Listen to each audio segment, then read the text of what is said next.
तो वर्डप्रेस में अब आप सक्सेसफुली थीम्स को इंस्टॉल कर चुके हैं। थीम्स को इंस्टॉल करने के बाद अब हम अपने कस्टमाइज़र पर चलते हैं, जहाँ पर हम अपनी थीम्स की, अपनी वेबसाइट की बेसिक एलिमेंट्स को चेंज कर सकते हैं। प्रीवियस वीडियोस में हमने साइट नेम और साइट टैगलाइन को चेंज किया था।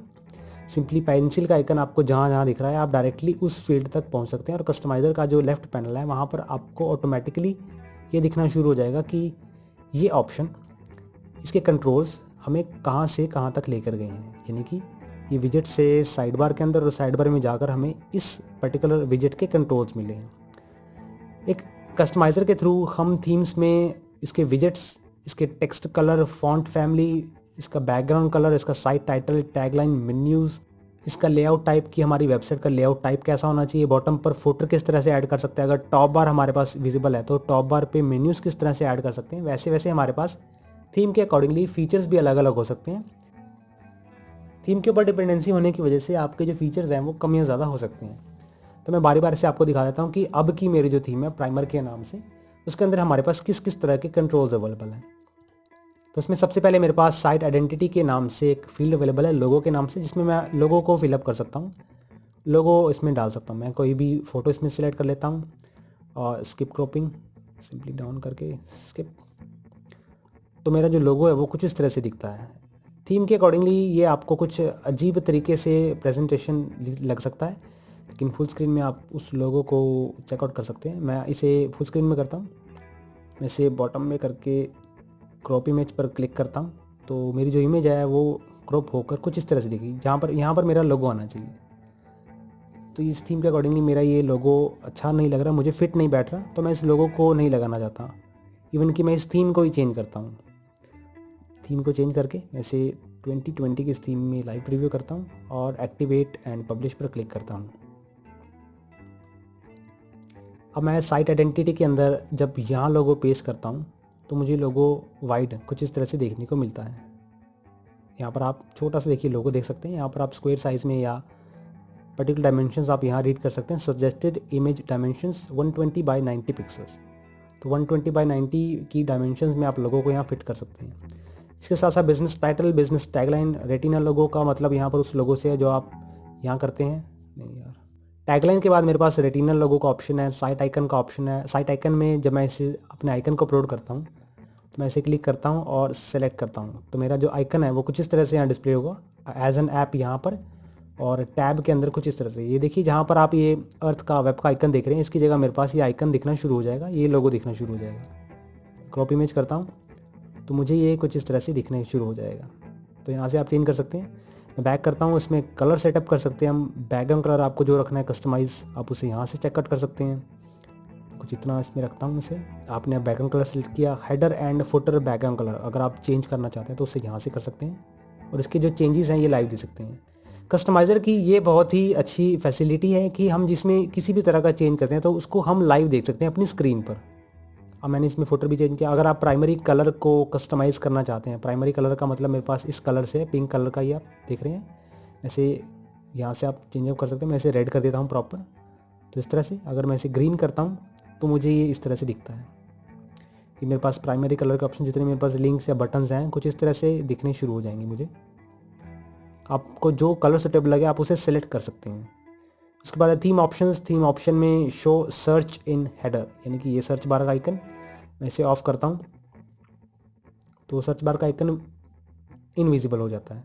ऑन करने पर दोबारा, और show author bio. Author bio यानी कि ऑथर रिलेटेड कोई बायोग्राफी, कोई टेक्स्ट है तो आप उसे भी चेकआउट कर सकते हैं। फुल टेक्स्ट समरी कैसा होना चाहिए, आर्काइव पेजेस में जो पोस्ट जो होती हैं वो फुल टेक्स्ट की होनी चाहिए या समराइज वे में, आप उसे चेंज कर सकते हैं। ये पोस्ट रिगार्डिंग सभी सेटिंग्स हैं। इसमें थीम अकॉर्डिंग आपको रिकमेंडेशन ये है कि आप उसमें ना ही चेंज करें, ज़्यादा बेटर है। जैसा है वैसा इसमें चलने दें। कवर टेम्पलेट हमारे पास अगर कोई ऐसा टेम्पलेट जो कि कवर के तौर पर है, यानी कि आपने प्रीवियस वीडियोस में पेज एट्रीब्यूट्स जज किए थे जिसमें full width, Elementor full width. पिछली वीडियोस में आपने पेज एट्रीब्यूट्स को जज किया था जिसमें आपको लैंडिंग पेज, फ्रंट पेज और कवर पेज के तौर पर आपको बताया गया होगा। ये वेबसाइट के कवर टेम्पलेट रिलेटेड सेटिंग्स हैं, और बैकग्राउंड में इमेज लगाना चाहते हैं तो यहाँ से लगा सकते हैं। आप किसी भी तरह की इमेज को सिलेक्ट करें, चूज़ करें, तो आप बैकग्राउंड में कुछ इस तरह से इमेजेस को लगा पाएंगे। इसकी पोजीशनिंग को सेटअप करने के लिए आपको यहाँ से करना होगा। मैं सेंटर में रखता हूँ इसे, और फिट स्क्रीन, कुछ इस तरह से पूरी की पूरी स्क्रीन में आपको ये दिखना शुरू हो जाएगा। तो यहाँ से आप इसमें बैकग्राउंड कलर में फ़ोटोज़ ऐड ऑन कर सकते हैं। मेन्यू सेटअप करना चाहते हैं तो यहाँ से कर सकते हैं। मेन्यू के लिए आपको नया मेन्यू क्रिएट करना होगा। आप नए मेन्यू को कस्टमाइज़र में कुछ इस तरह से मेन्यू सेक्शन में जाकर जब आप क्रिएट मेन्यू के बटन पर क्लिक करते हैं तो आप यहाँ से नया मेन्यू क्रिएट कर सकते हैं। अदरवाइज़ आप डैशबोर्ड सेक्शन में जाकर अपीयरेंस पे होवर करें तो आप मेन्यूज़ ऑप्शन पर जाकर यहाँ से भी मेन्यूज़ को क्रिएट कर सकते हैं।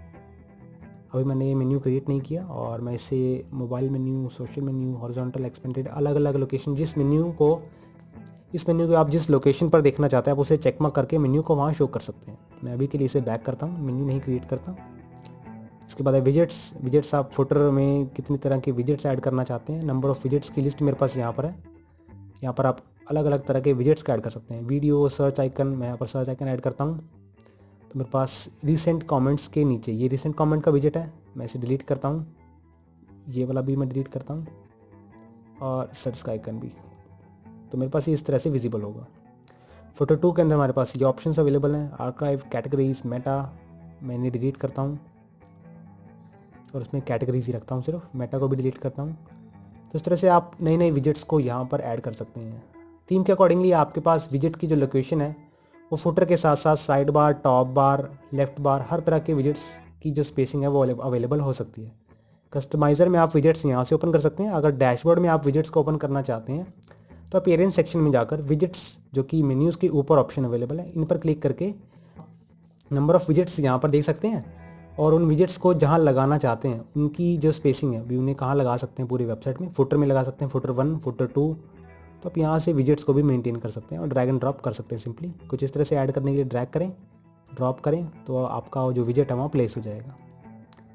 इसके बाद कस्टमाइज़र में होम पेज सेटिंग में इस सेटिंग को हम आगे की वीडियोस में देखने वाले हैं। इसमें हम लैंडिंग पेज सेलेक्ट करेंगे कि अगर आपकी वेबसाइट का जो होम पेज है यानी कि लैंडिंग पेज, जब आपकी वेबसाइट कोई यहाँ एंटर करे तो आपकी वेबसाइट का कौन सा पेज ओपन होना चाहिए, आप उस पेज को यहाँ से सेटअप कर सकते हैं।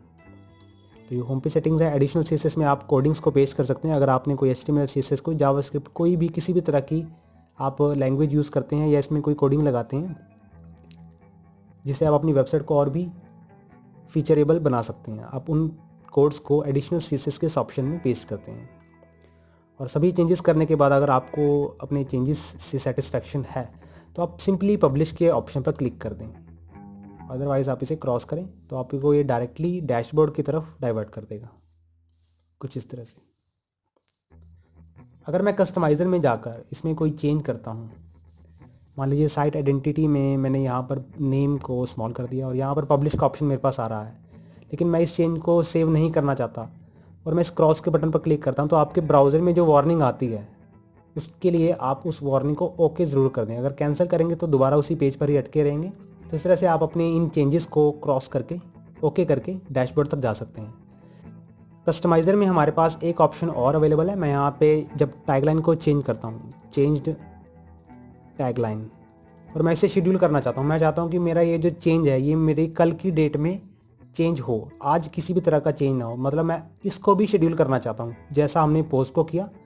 तो इसे शेड्यूल करने के लिए आपको पब्लिश के साथ इस सेटिंग के आइकन पर, गियर आइकन पर क्लिक करना है। अगर आप इसे ड्राफ्ट में सेव करना चाहते हैं तो ड्राफ्ट में सेव करें। अदरवाइज शेड्यूल करने के लिए शेड्यूल के इस ऑप्शन पर क्लिक करके आप पर्टिकुलर डेट मेंशन करें एंड शेड्यूल कर दें। तो आपका जब जैसे ही आप शेड्यूल करते हैं तो इस पर्टिकुलर टाइम पर आपका ये चेंज दिखना शुरू हो जाएगा। तो इस तरह से आप कस्टमाइज़र को कस्टमाइज़ कर सकते हैं। और मैं क्रॉस करता हूँ और डैशबोर्ड की तरफ डाइवर्ट होता हूँ। तो ये टूल थे हमारे पास कस्टमाइज़र को लेके, जिससे आप थीम्स में बेसिक एलिमेंट्स को चेंज कर सकते हैं। इसके साथ साथ जैसे जैसे वर्डप्रेस अपडेट होता जा रहा है वैसे वैसे कस्टमाइज़र के अंदर पूरी वेबसाइट के कंट्रोल्स आप के हाथ में रहते हैं, यानी कि आप पूरी की पूरी वेब एलिमेंट्स को सिर्फ एक कस्टमाइज़र के थ्रू भी चेंज कर सकते हैं। ऐसा वर्डप्रेस की अपडेशंस में पॉसिबल हो सकता है।